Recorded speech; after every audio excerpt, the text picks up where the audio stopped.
पुणे शहरात वाढत असलेल्या गुन्हेगारीच्या पार्श्वभूमीवर पुणे शहर पोलिसांच्या गुन्हे शाखा युनिट 3च्या पथकाला वारजे आणि कोथरूड पोलीस स्टेशन हद्दीतील गंभीर गुन्ह्यांमध्ये फरार असलेल्या संशयिताच्या मुसक्या आवळण्यात यश आलंय।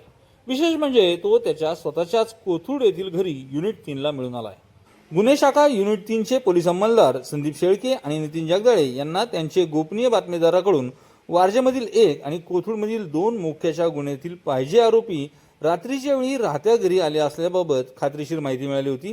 त्यानुसार पोलीस निरीक्षक प्रशांत अन्नछत्रे यांच्या नेतृत्व आणि मार्गदर्शनाखाली युनिट 3च्या पथकाने कोथरूडमधील आशिष गार्डन येथील त्या संशयिताच्या घराजवळ चारही बाजूने सापळा लावून अभिजित उत्तम गोरडे वय वर्ष 33 याला कोणतीही पळून जाण्याची संधी न देता राहत्या घरातून शिताफीने ताब्यात घेतले। त्याच्याकडून नमूद गुन्ह्यांबाबत चौकशी केली असता त्याचा कोथरूडमधील 2 गुन्ह्यात आणि वारजेमधील एका गुन्ह्यात सहभाग असल्याचे निष्पन्न झाल्यावरून त्याला अटक करण्यात आलेली आहे।